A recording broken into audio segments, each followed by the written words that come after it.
Well, it's laughable that you would, or anyone would describe Davos as protecting liberal democracy. It's equally, standing up for it. It's equally laughable to use the word dictatorship at Davos and aim that at President Trump. In fact, I think that's absurd. But I'm going to step aside from that constructive criticism and instead answer your question. Yep. And I'm going to be substantive here. President Trump, if he's the next president, for that matter, I think whoever the next conservative president is going to take on the power of the elites, which I mentioned earlier.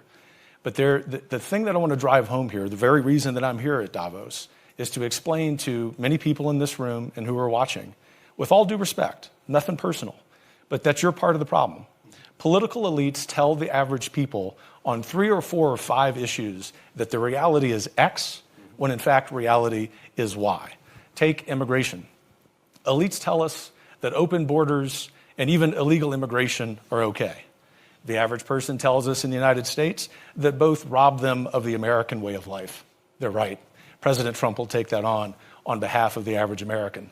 Elites also tell us that public safety isn't a problem in big American cities. Just travel to New York or Washington or Dallas, Texas. The average person will tell you that the lack of public safety damages not just the American way of life, but their life. President Trump will take that on.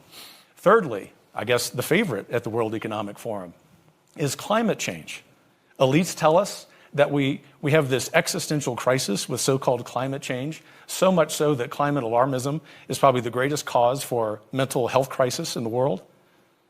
The solutions, the average person know, based on climate change, are far worse and more harmful and cost more human lives, especially in Europe during the time that you need heating, than do the problem and the problems themselves. Fourth, 2 more here, Robin. Okay. The fourth, China. The number one adversary, not just to the United States, but to free people on planet Earth.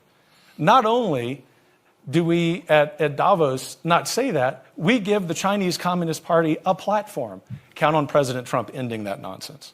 And fifth, as we sit here, another supranational organization, the World Health Organization, is discussing foisting gender ideology upon the global South.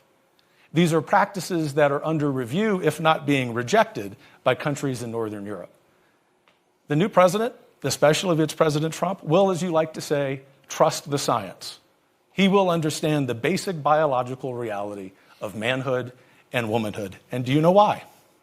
Not because of retribution, not because he's a dictator, but because he has the power of the American people behind him. And it's connected to Senator Portman's excellent point that in addition to needing a vigorous executive, we look forward to having the popular will inform both the House and Senate in 2025 to pass laws on all of those issues and many others. Ultimately, Robin, I think President Trump, if in fact he wins a second term, is going to be inspired by the wise words of Javier Milei, who said that he was in power not to guide sheep, but to awaken lions.